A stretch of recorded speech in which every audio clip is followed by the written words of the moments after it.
Connection is the energy that exists between people when they feel seen, heard, and valued, when they can give and receive without judgment, and when they derive sustenance and strength from the relationship. Turning towards each other and being curious about the other's experience, and knowing that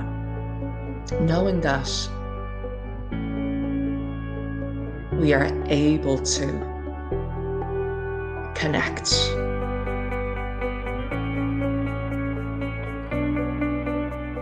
Many a times, Dixon and myself, when we look at the 4 children, we thought that we are the one blessing them. And many times we know they are the one bring us immense amount of blessings. 如果你还那么坚持、那么执着，为了这些事情而闹得面红耳赤，那也还真的是对不起大家，也对不起自己了。就我觉得不值得啦，对啊，对啊，就好好的珍惜这段可以当一家人的这个缘分。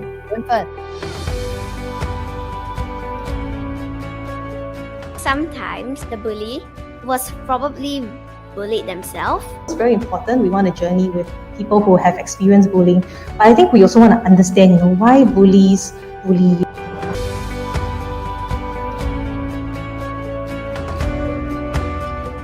I kind of moved away from a traditional mindset to kind of run my own business now. It's fully attributed to whatever my dad has done in my young age.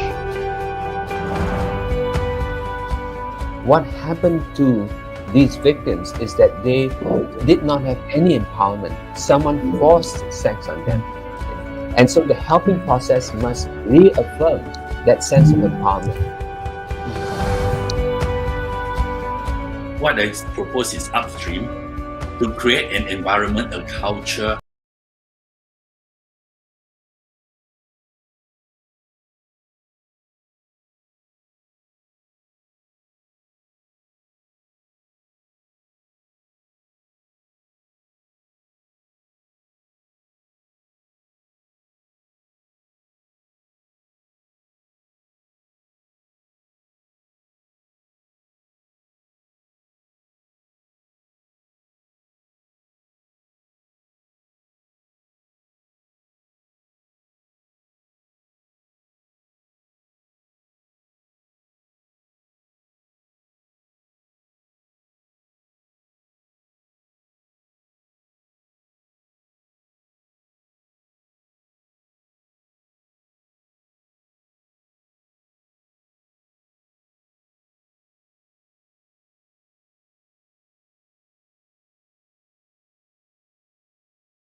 Hello and welcome to REALink, which promotes real conversations about pertinent concerns. REALink is a virtual conversation series where we will be engaging our special guests and you, of course, to explore various topics that matter in our society. The theme for this year, 2021, is Rebuilding the Community, where we seek to reconnect with communities that have been adversely affected by societal issues and explore what has and can be done to break the cycle of hurt.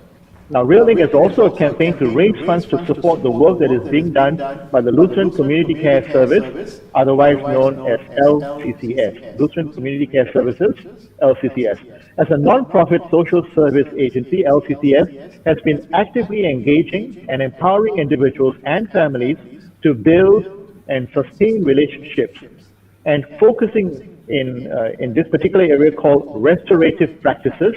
LCCS has served and continues to serve families, schools, institutes, residential homes, and various organizations to restore relationships that have been harmed and to connect communities together. Now, LCCS is a full member of the National Council of Social Service and has been accorded Institution of a Public Character status. Now, having said that, I'm Augustine Aswan, and I'm going to be with you tonight and for the next few conversation sessions. It's the REALink Conversation and online fundraising campaign, and this is going to be done alongside numerous speakers, and today is truly my honor and my privilege to welcome our guest of honor, Mr. Eric Chua, Parliamentary Secretary, Ministry of Culture, Youth and Community, Ministry of Culture, Community and Youth, I beg your pardon, and Ministry of Social and Family Development, who is going to be delivering his opening remarks. And on the screen, you can also see Catherine Loh, who is the CEO of the Community Foundation of Singapore, and next to me, Kek Seow Ling, who is the Deputy Executive Director of LCCS. So can we all wave our hands, and say hi to everybody? And so now, without any further delay, it's my pleasure now to bring on board Mr. Eric Chua to share with us his opening remarks and to kick off today's session. Over to you, Mr. Eric. Thanks very much, Augustine. Ms Catherine Loh, CEO, Community Foundation of Singapore, Ms Kek Seow Ling, Deputy Executive Director, LCCS, distinguished guests, ladies and gentlemen, a very good evening to all of you. I'm indeed very happy to be here with you virtually at the first session of our REALink virtual conversation series. Now, the challenges brought about by COVID-19 has accelerated the pace of transformations across different industries. For the social service sector, we have had to be nimble to adapt to the evolving situation to better serve the needs of Singaporeans and emerge stronger from the pandemic. The Beyond COVID-19 Task Force recently published its recommendations for the social service sector to build resilience over the longer term, centered around 4 key areas, namely advancing digital capabilities within the sector, advocating for person-centered services, growing manpower and volunteer management capabilities, and developing resilient organizations and leaders. Now, these recommendations will bring us closer to our vision of SSA 3.0, a vision for social service agencies to be driven by committed social service professionals and augmented by volunteers enabled by technology. Now, one key focus of the Beyond COVID-19 Task Force is in advancing digital capabilities within the sector, despite it being one where human, especially face-to-face interactions, are key. Now, to this, I'm very heartened by LCCS's creativity and resilience in innovating and going digital, even against the backdrop of the ongoing pandemic. Like many others, LCCS was not able to carry out many of its plans in person. To ensure continued service delivery, LCCS explored the use of technology to continue serving the vulnerable and to reach out to those who were isolated. Now, this spurred the creation of the REALink Conversation series last year in 2020. Now, in this second edition, LCCS has taken things to the next level by featuring a mix of local as well as international speakers who will speak on a whole range of topics ranging from aging, volunteerism, and reintegration of former offenders. This is indeed a commendable effort by LCCS to connect with the community digitally, and certainly a positive step towards realizing the vision of SSA 3.0. Now, the theme for today's premiere is actually creating collective impact. Collective efforts by the community can indeed drive positive social change. This resonates very strongly with MSF's work to strengthen and transform our social safety nets, which is anchored in 3 principles: to provide comprehensive and targeted support, to ensure convenient help, and to coordinate support through strong partnerships and networks. Creating collective impact is also part of LCCS's key thrust to building connected communities, and is evident in programs such as Project Lift, which seeks to partner families to enhance their opportunities in areas such as employment and education. It is a collaborative effort by the community where social service agencies, corporations, and government agencies like MSF come together to address unique and complex circumstances faced by these families. Now, true to the spirit of working together to create collective impact, part of the Project Lift program is organized in conjunction with the Community Foundation of Singapore, who is here with us today as they address multifaceted family concerns in the Bukit Merah district. Beyond today's conversation, I understand that LCCS is taking yet another positive step in connecting communities by launching the Restorative Practice Conference in the mid of next year, 2022, with the theme Relationships Matter, Igniting Connections. The conference will be a hybrid of virtual and on-site experiences to share on restorative practices in the region.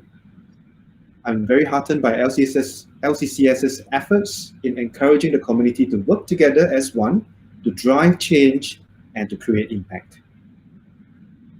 Now, let me conclude by saying that it is indeed my privilege to launch this year's REALink Conversations. I hope that tonight's premiere will add and ignite more conversations on how we can work together to drive change as one community. I'm also very excited by what is to come, and I thank LCCS for putting this together and for the opportunity for the community to share their views on various issues. And as this is also an online fundraising campaign for LCCS, I urge everyone to contribute to this cause to help build connected communities. On that note, I wish LCCS every success in this endeavor. Together, we can better nurture and build lives together. Thank you. For launching us off on this first REALink virtual conversation series. I'm prompted to ask you a question. You talked about advancing digital capabilities, but in the world that LCCS and the Community Foundation of Singapore work in, it involves human interaction. You know, sometimes the need to hold someone's hand, someone who's gone through a very difficult time or is trying to get employed and get integrated back into society. What are your thoughts about that? I mean, how do you bridge all that, knowing very well that COVID-19 and the pandemic is continuing and we are living with this new normal, and it could be endemic and part and parcel of our lives? Well, the immediate response that I have for you, Augustine, I wish I could be there in the studio with you. I wish I could be, talking to yourself, Catherine, as well as Seow Ling in person, because to me, part of that granularity, part of that experience of just being face to face, being in person with you in the same room, and to have that connection, I think that is that cannot quite be translated through our fiber optic pipelines, right? So, well, but I shall say, a statement of positivity, because in that, even though the pandemic has been raging for the past 1.5 years, right? I think critical is forwards. This too shall pass, all right? I believe in the strength of the community, all right? We are connecting today via this platform digitally, all right? Not the most ideal, but I think it is a compromise that I think I can settle for. Hey, but I think that's at least better than nothing. But hopefully one day, all right, we can come back together. And I think I really like, the fact that we are having conversations in spite of the pandemic. We are having conversations, we are connecting with one another. At least we're trying very hard to do that. I know this started last year, all right, and we are continuing this year. And this year, I think, the team has upped the game, and we have got friends from overseas coming to join us in different installments of this event. And I think it's a great endeavor. I think there's always a silver lining, even in crisis, even in this situation that we're in. And that silver lining for me is, it has actually pushed us, or really accelerated that pace of connecting. We realized that, hey, that connection is also crucial. So in a way, we compensated for that by, okay, I can't connect with my friends who is possibly just next door to me, but hey, I'm connecting to my friends from all over the world now. So with technology, well, that has meant, the collapse of distance. Yes, brought some negatives. Yes, we don't see that face-to-face touch, but it has also brought some positives along the way. So to me, life is about, it's always two sides of the coin, right? You get some negatives, you get some positives as well. But I think we can, it probably do us good if we can focus more on the positive side of the coin a little bit more, so that we stay afloat. And like I said earlier, this too shall pass. So can I perhaps just ask you one final wrap-up question? Like what you said about the international community coming in, and so over this journey, and next year as well, we'll be exposed to other ideas and other attempts to address certain challenges and problems. But may I invite you now perhaps to address the people who are out there in the internet world who are watching us right now. What would you say to someone who badly needs the services that are offered by the Community Foundation of Singapore and as LCCS as well, but who are hesitating? Now, I don't want to talk to some voice on the phone, and I want a real person. There's this hesitation, which means they're not seeking help, which is, again, not getting to address the problem at stake. What would you want to say to these people, perhaps as your parting message as well? I think I would just call out, I would just really shout out to this group of persons. Don't hesitate, because really at the core of it all, we are not quite different from one another. So I would call out to our most humanist inner self, right? And because at the core of all of us, we are all social animals. We want to reach out. We want to, reach out to a fellow human being. Whether you are in difficult circumstances, whether you are facing, adversities that you think might be insurmountable, but actually with a helping hand, with a shoulder to cry on, virtually or in real life, I think that will really bring us back to our core, bring us back to our center. And I think it's important to remain human, most of all. To me, that is my message. I'm not sure it makes sense. I think being human is, to be alive and to be in this, in this line of work is about being human at our very core. So it's just be yourself, right? And I'm sure Catherine Seow Ling will pick up on your point, your sharing as well as your opening remarks. And there you have it, Mr. Eric Chua, Parliamentary Secretary, Minister of Culture, Community and Youth, and Ministry of Social and Family Development, sharing with us his candid thoughts on top of his opening remarks, and gracing this occasion and launching off the REALink Conversation Series. Mr. Eric Chua, I know you have a busy schedule. Please do stay with us as long as you can for this evening. And I'm going to bring on the two charming ladies. Before I do that, a few short administrative announcements. Today is actually the launch and the first session in our series, and it's entitled Creating Collective Impact. And every fortnight at this time, we'll be featuring local and international speakers who will share their perspectives on 12 different topics. That's right, 12 fortnightly sessions on Friday evenings from June all the way to November here at LCCS, and we are creating a safe and meaningful space for our speakers to talk about what matters, which is why we'd like you to stay connected with LCCS and with one another. And in today's panel discussion, we'd like to involve you you as well. So please do write your comments and put your questions in the comment chat box available, and we will do our very best to bring you on board. We'd also like to seek your understanding and your support and your kind-hearted donations by using the QR code that is at the bottom of the screen, as well as the comment section. You'll be glad to know that your donation will be eligible for a one-for-one matching, as REALink is part of the Tote Board Enhanced Fundraising Program, and all donations above $10 are also eligible for a 250% tax reduction. Give with your heart. Give what you can. Without further ado, to launch off our session, I'd like to now bring on board Ms.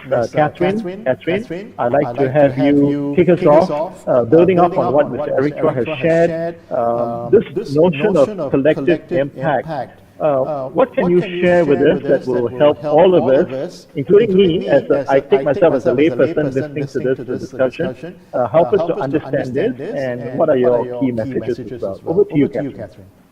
Well, hi, good evening, everyone.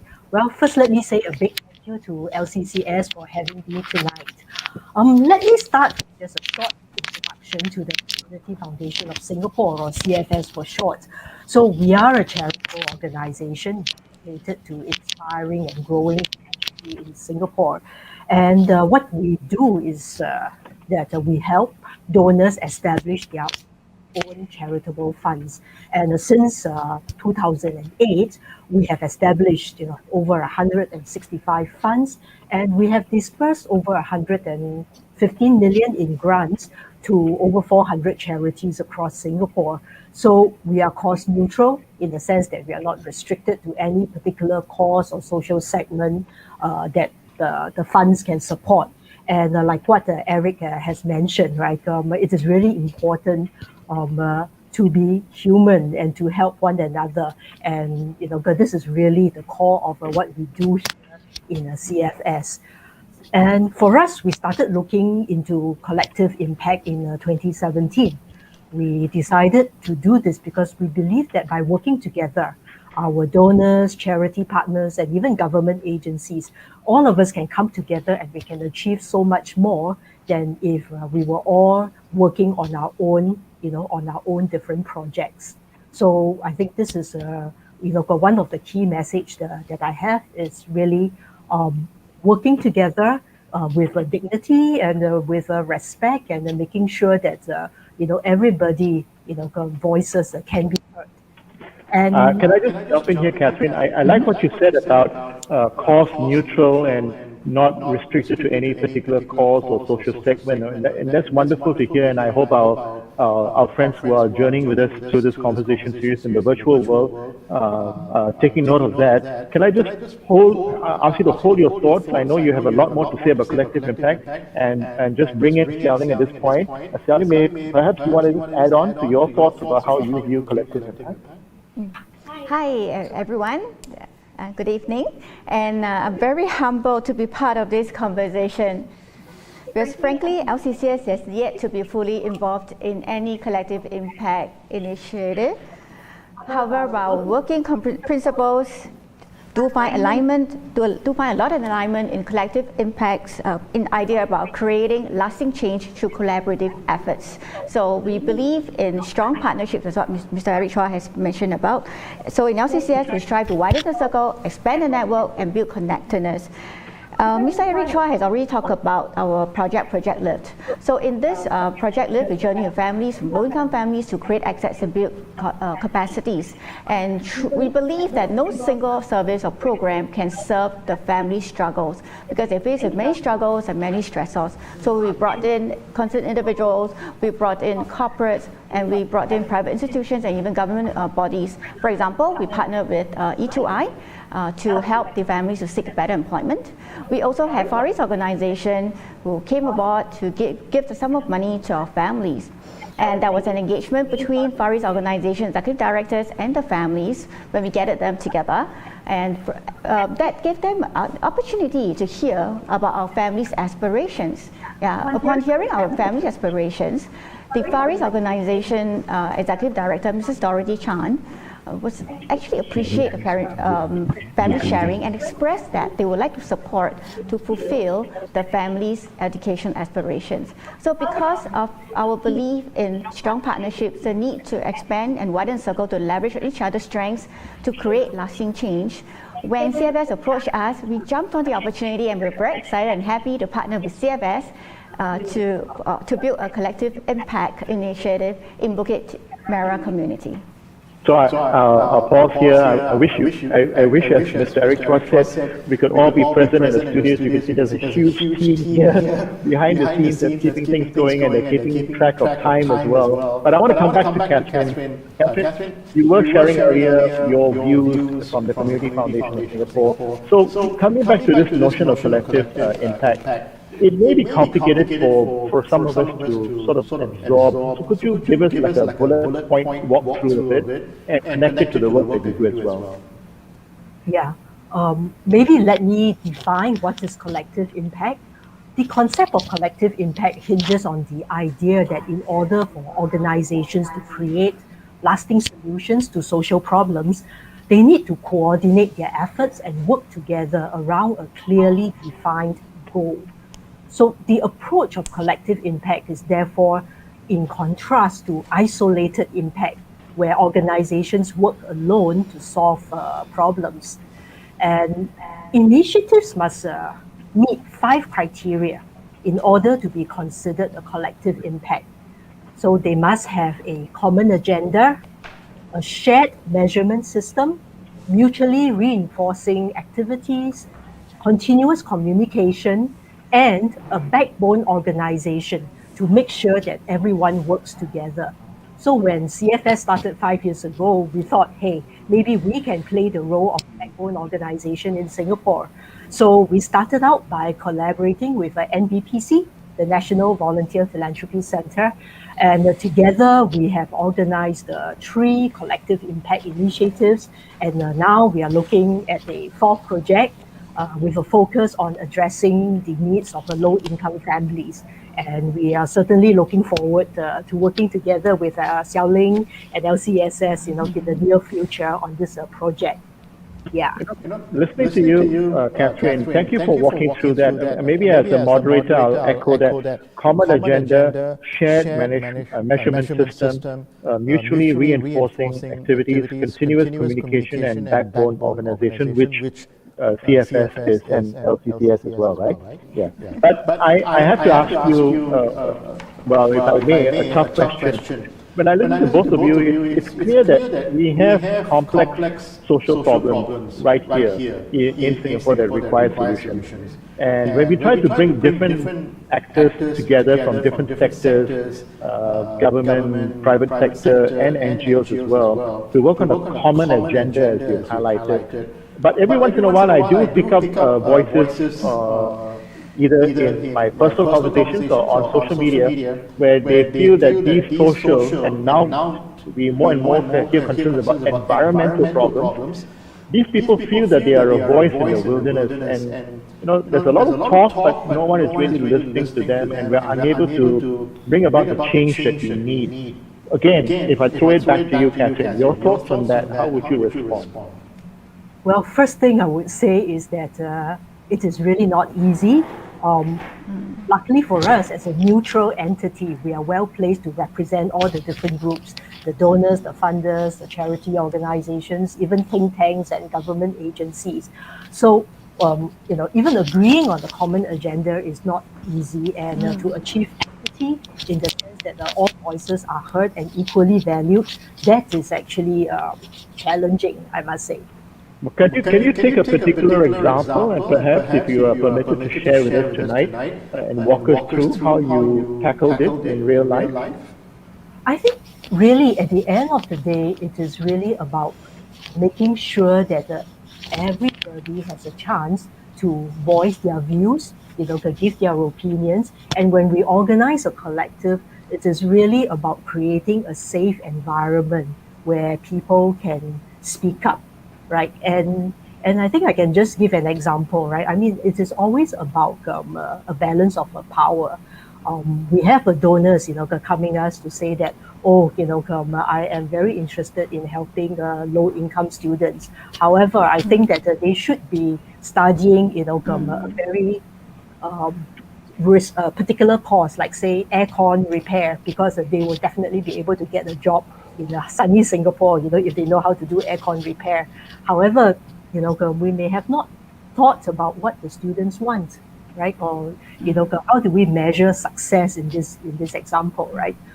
Is it just that the students get a diploma, then that's success, or do we measure quality of life, satisfaction of the students? So no easy answer, but I think it is the whole point about how we can actually get everybody together to come to solve a social issue together. Yeah, can I bring Seow Ling in? So, in other words, there has to be some very serious discussion and sort of a plan, right, to make sure that when you meet these people and you journey with them. Yeah, I totally agree. And it's very important to identify people who are also passionate about the same issue.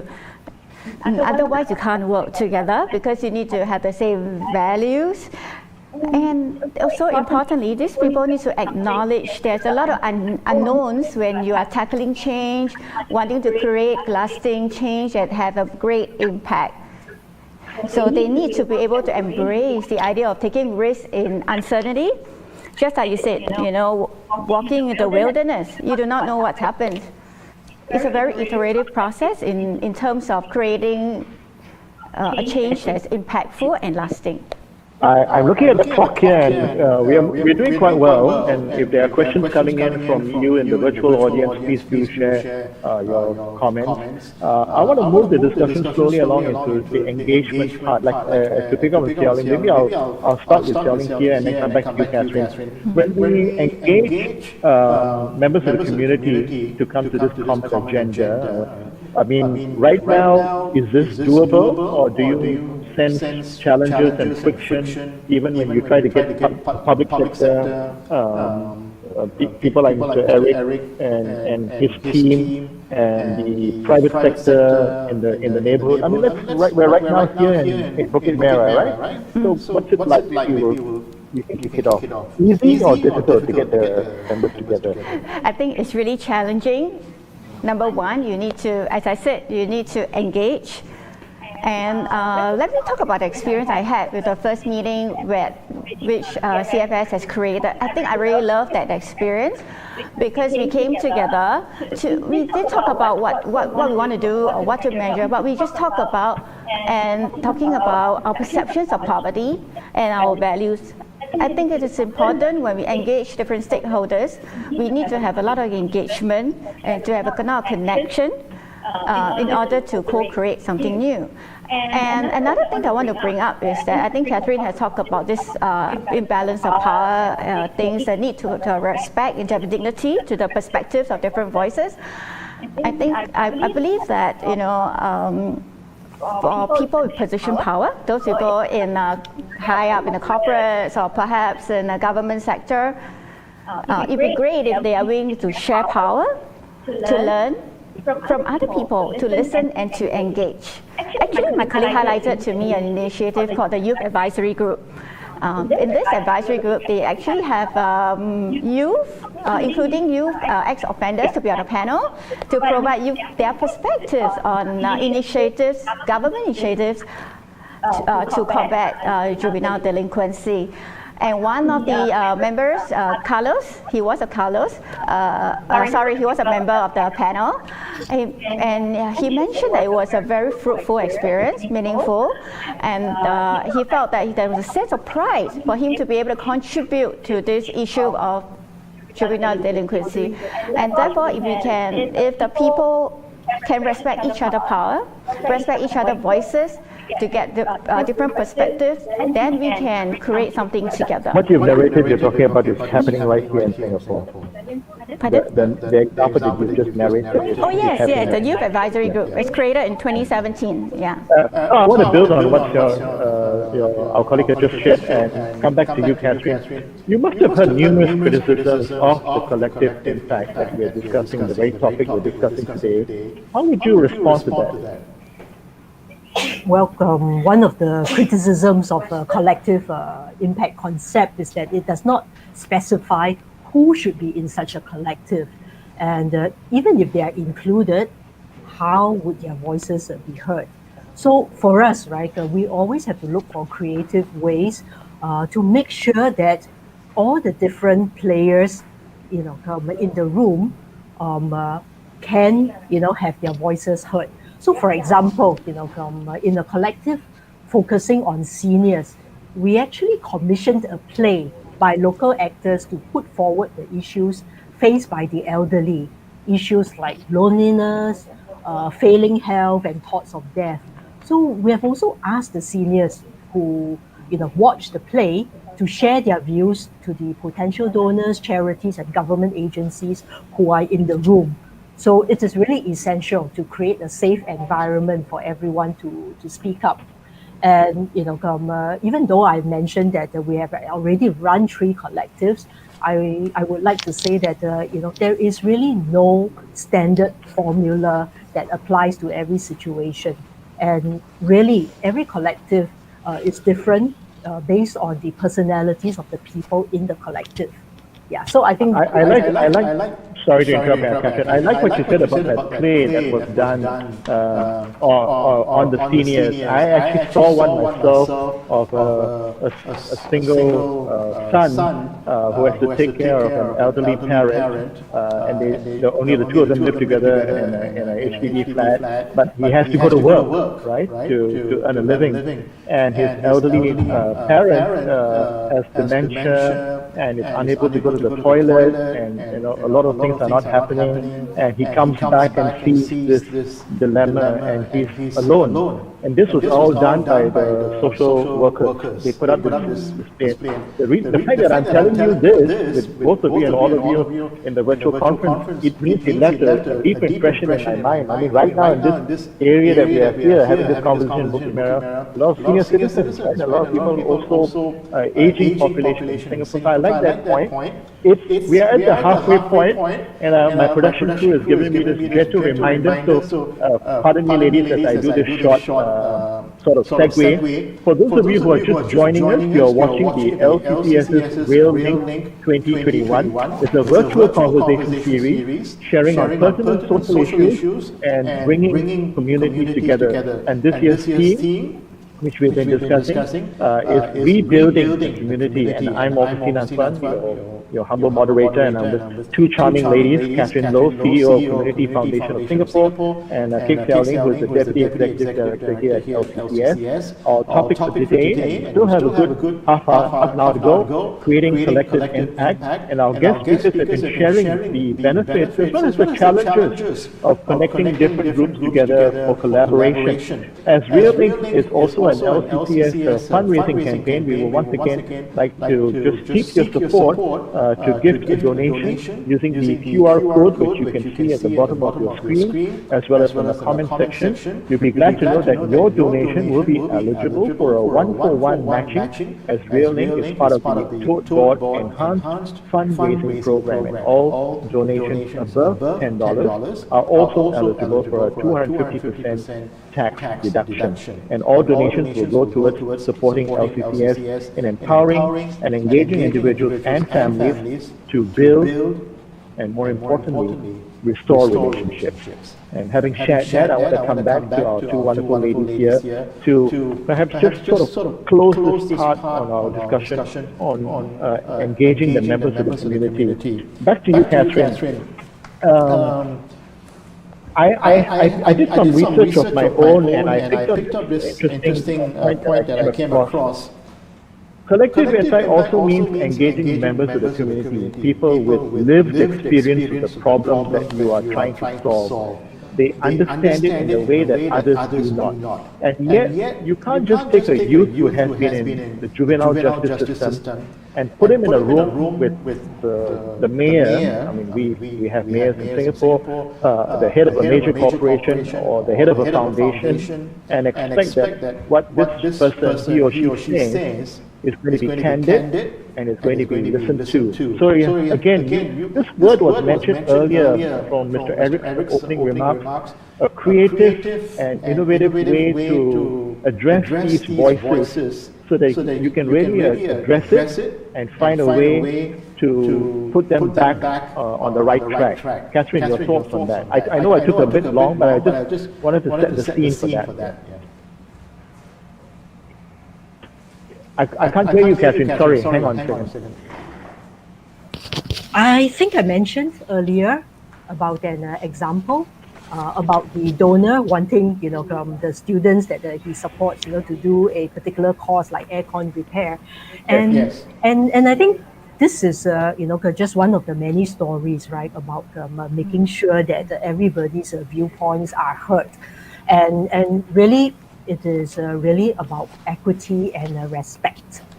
As a backbone organization, we have to deal with people's deeply ingrained value judgments and biases. So all of us look through the world through our own lenses, colored by our own preconceived views on race, age, social standing, and education level. So it is really, this unequal balance of power, and more often than not, we have to tell, prospective donors or even government agencies who may think that they have the answer to actually take a step back and listen to the social workers who really walk the ground, and also listen to their end beneficiaries. Like Augustine, you mentioned, right? It is their lives, so they know, what's going on in their lives. And I think it is constantly trying to make sure that everybody, gets an opportunity to air their views, and more importantly, get the views heard. Yeah. I mean, we'll come back to you. I think just now I mentioned the example of the National Initiative of the Youth Advisory Group that's set up by Minister Desmond Lee. Again, it shows that people with positional power needs to have a paradigm shift, that they don't have all the answers. They need to listen to people with lived experience. Actually, I want to share something I read from Radical Help by Hilary Carton. She experimented with families who have been experiencing poverty, and this family she met has been in the help system for over 20 years with 70 over professionals in her life. So what they experimented was that instead of professionals, let the families try to change. And what they do is that to have some families on a panel to interview and recruit the helpers, including professionals, who they think can help them. So they have the power to decide who they want to be in the helping system. Yeah. One other point, and then I'd like to move the discussion along because, the time is running here. What about this word trust? I mean, one of the things I found out when I had to do research on collective impact myself is that very often that's the main thing, right? You need to bring these people together, but there has to be a huge trust. I mean, for the people who are definitely facing difficulties in their life, and for the organizations and the foundations and the donors and the government as well to also put a step forward and it's another journey with you. Catherine, your thoughts? Well, I can't agree with you more, Augustine. Trust takes time to build and can be lost very easily. And Seow Ling mentioned earlier about shared values, right? So in fact, we will only invite people with the same shared values to participate in a collective.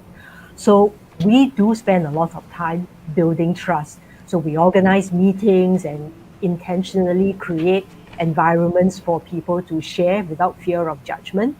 And we also try to build trust by providing everyone with the same data and information with regular reporting.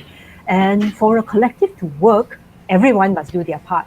So, as a backbone organization, we have to make sure that the donors come up with their donations, the charities deliver what they're supposed to deliver, and government agencies, provide the assistance that they may have promised. Seow Ling, you want to add on anything else? Yeah, sure. I think trust is important and really takes time. As I have mentioned in the experience with CFS Group, and I really, really cherish that. They gave us the safe platform, and I could really say what I truly feel. And what I say is that despite trust, I think we need to have focus as well. we need to remember why we are in this collective, what we stand for, and what is at stake. We are not part of this collective. Otherwise, we might be distracted by the day-to-day tasks, the operational issues. So we need to take time, then process and reflect, and engage with people about our why. Why are we passionate about this issue? What is issue about? And why do we want to get involved? Yeah. All right, I'm going to give both ladies this advanced sort of like teaser, so you get ready to answer it later. We have about 20 minutes left. We hear you, we hear some of the challenges that you've raised, but before we close today's virtual conversation, can you also walk us through more success stories? You know, sometimes people get lost in the problems, and I'm going to give you now another problem. In the other research that I did, it's about money, right? Since we talk about funding, which is important. But we raise awareness, and then we get the funding in, and then people walk away, and they say, okay, you've got the money, so you solve it. Catherine, is it as simple as that? I mean, you oversee quite a bit of funding and the work that you do at your organization. Well, it is not just about money. Seow Ling has already explained that very clearly in her earlier answer. But I must say, money certainly helps. Well, we need money to rent a space to hold meetings. We need some money to buy coffee and snacks. But really, jokes aside, we need people with empathy to run and participate in the collective. Because after all, we are dealing with complex social issues. I would say money is also useful for a collective to actually gather and analyze data so that the decisions can be made based on facts and not just based on ad hoc case studies or anecdotes. But what about this other notion? People say, we just give it to them and they will sort it out on their own, meaning the foundations. Don't hear much about the private sector. Of course, state is involved, the public sector is involved, but we don't hear much about the private sector. Again, maybe I bring Seow Ling in on this point. I think it's not just about money as well. If you just fund as a regular thing, okay, I give you a grant to organization A, B, or C, you're not talking, you're not engaging, you're not connecting, you're not leveraging on each other's strengths to create change. You're not having mutually reinforcing activities towards a common agenda. Let me put you on the spot. Why some organizations say that is because I don't know how to deal with emotions. This is very complicated. Someone just came out of a juvenile system. Somebody's going through this crisis at home. This is a mental health challenge. I'm not equipped. I give you the money, you're sorted out. That's what I'm hearing. So how would you bring them in and involve them? I think it's important that we engage the funders and give them a perspective. And sometimes, engage with the people that we're working with. We can always create platforms for them to have a conversation. Just like I said, we have the Far East Organization executive directors. Having heard what our parents' aspirations are, they are willing to sponsor their educational aspirations. So they need to have alignment of values. In LCCS, we believe in relationships. We want things to be relational. We are not into transactional arrangement. It's not just about the head. It's about the heart. That we can facilitate the conversations to have cultivate mutual empathy for each other. Before we close tonight, you should say something about these cute little things that I hear on the table. But we'll save that for the closing. But back to you, Catherine. Those conversations. I imagine you go in for a lunchtime. Okay, right now with the current COVID guidelines, we can't do that. But perhaps later, when the guidelines are relaxed, in a small group of 5, you sit with these private sector people and you have these conversations. And can I ask you, do you even provide training perhaps for them to understand the situation on the ground so that their contributions can be supported with perhaps even volunteers from the private sector stepping forward? You're talking about skills-based volunteering or volunteering to solve social issues, right? Well, I think this is exactly why we engage in collective impact initiatives, right? Because I think we need many different types of skills, people with many different skill sets and abilities to come together to solve a complex issue.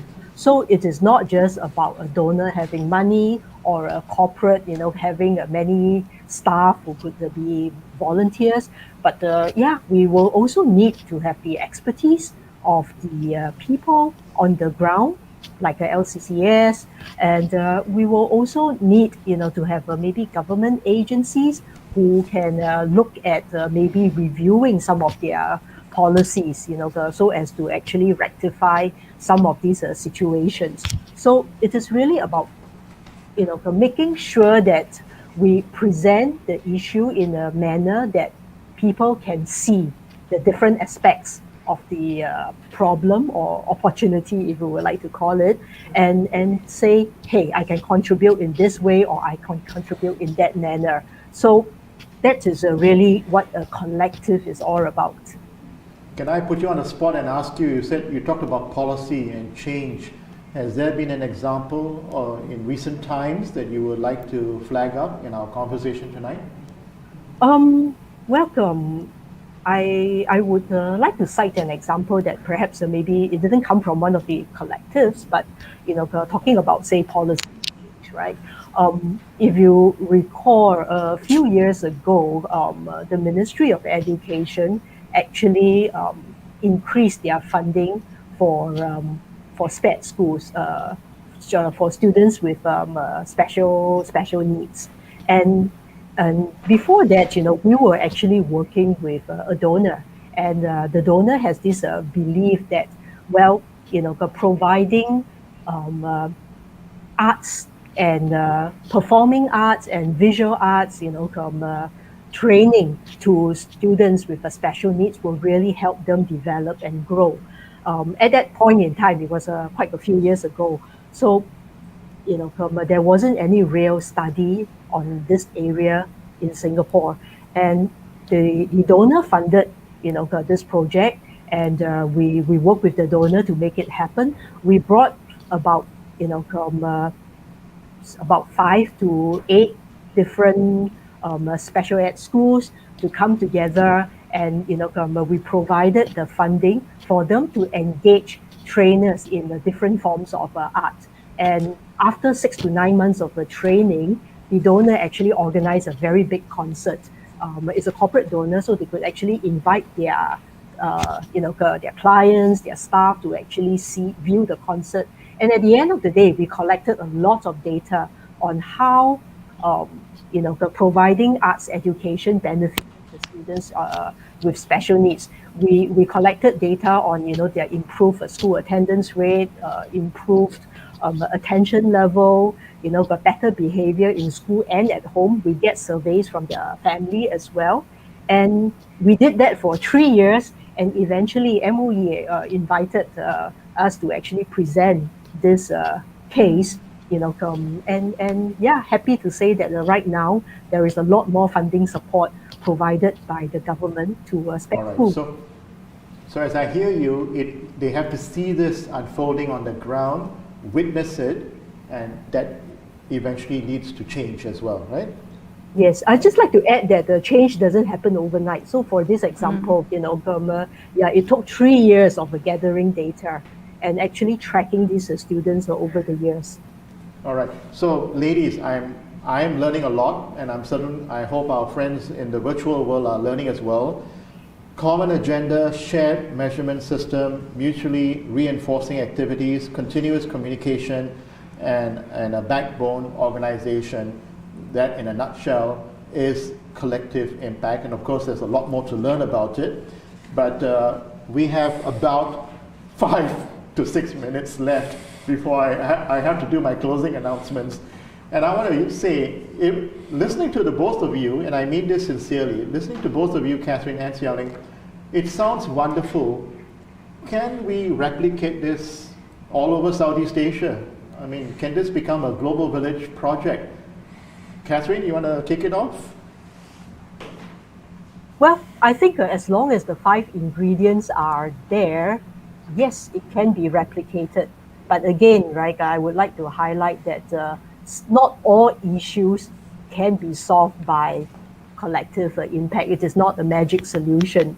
So like I mentioned earlier, some of the issues could be caused by policies. Some of the issues are byproduct of capitalism. So at the end of the day, we also have got to understand there is a limit to what can be done. But however, for a lot of all these social issues, yes, collective impact will be able to help, because at the end of the day, back to what Pausek Eric has mentioned, right? It is about being human, and it is about helping each other. And basically that's what we are doing, right? Different people coming together to help one another. If I learned one thing, it's about giving people the voice. And in COVID has made this very real. We are now living literally, when we say borderless community, people understand it. The fact that we're having this virtual conversation today, and I certainly hope more people will share the links to REALink and more people will join us as these conversations continue. Something you want to add on? Giving people a voice and making it a borderless initiative, and it's possible. I mean, we hear, Catherine, not all issues can be solved with collective impact. It varies from country to country. But still, I think I do agree. Collective impact is not miracle pill, and LCCS is currently learning with CFS about what collective impact is all about. But one thing is for sure, we all need to be connected. We want to be connected, and connectedness give us certain strengths to create change, whatever it is. It doesn't need to be collective impact, but the more important thing is we need to have a society where citizens are free to give their voice, free to say their perspective. They can form whatever groups they want and get support from former organizations to work alongside. It can be another bottoms-up approach. It doesn't need to be technically called a collective impact. Yeah, I hear you. And once again, as your moderator, I'm very tempted to throw this back at both ladies, but to you in particular, Catherine. So many issues out there, but the recent year and a half or more with COVID right at our face, what issue is not getting enough attention and you wish you could do more for that, Catherine? Is there one in particular for you or more? Well, I think for Singapore, right, the key issues that we are facing, COVID-19 happening or not, is really the fact that we are an aging population. So, the needs of the seniors and elderly, health-related issues, social-related issues will increase over the years. And also with or without COVID-19, there will be digital disruption coming our way. And then, how do we help workers, to continue to be able to be productive as the technology changes? And of course, with all these social media and use of phones and all these communication devices with us 24/7, mental health issues are rising. So these, I would say, are some of the key areas that we would like to look at and focus on over the next few years. Thank you so much, Catherine, for flagging those two areas. And I can see the thread flowing from Eric's opening remarks, as we are building up. But we need to start slowly to come towards a wrap up. Think about whatever you would like to say. I mean, I know as the moderator, I jump in sometimes and I break your train of thought, but it's a conversation. And then if you feel, well, Augustine, you didn't allow me to finish this point and I want to say this in closing, please do that afterwards. I want to come to Seow Ling.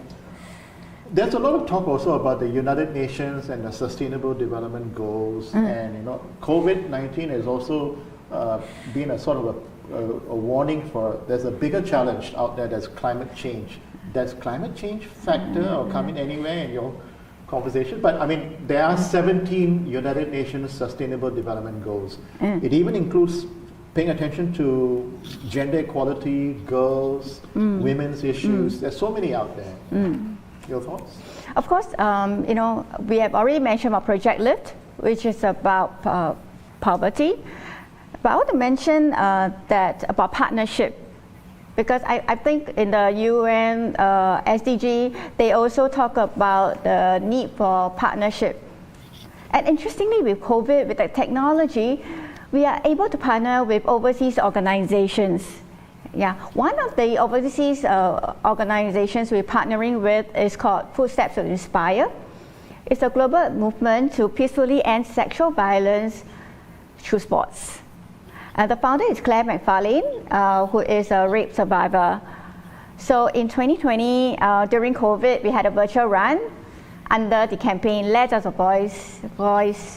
Voice Run.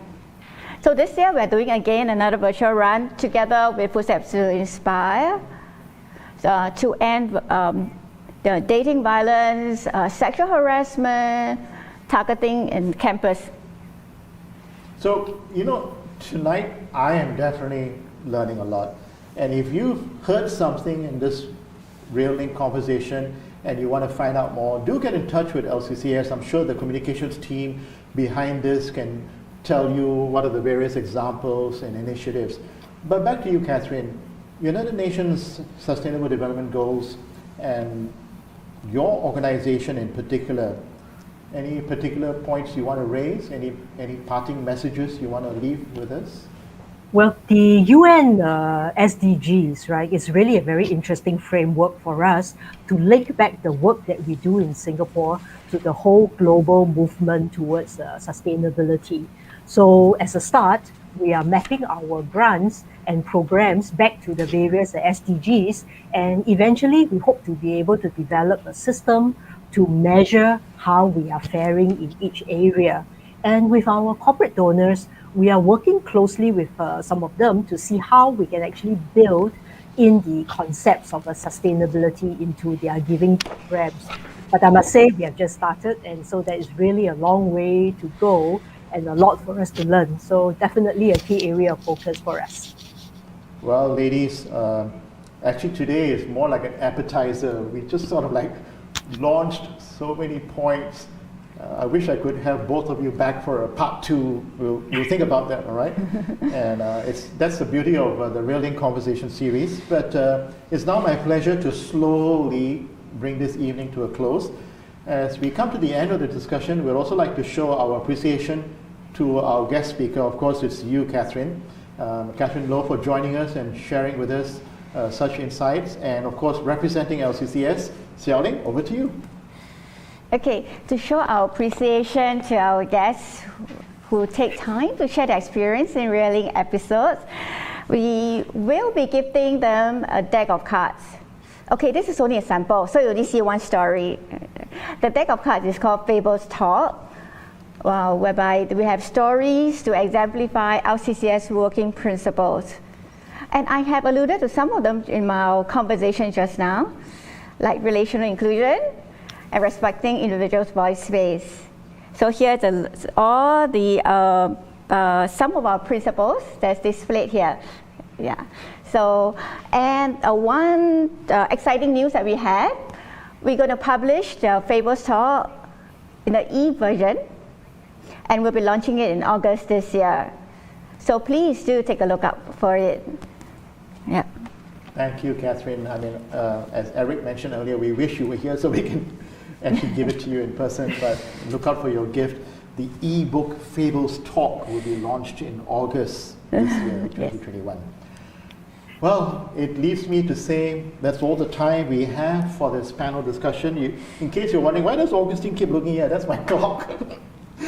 So, Eric Chua, Parliamentary Secretary, Ministry of Culture, Community and Youth, and Ministry of Social and Family Development, who was with us earlier to deliver the opening remarks and kindly stayed on to take on a few questions from us.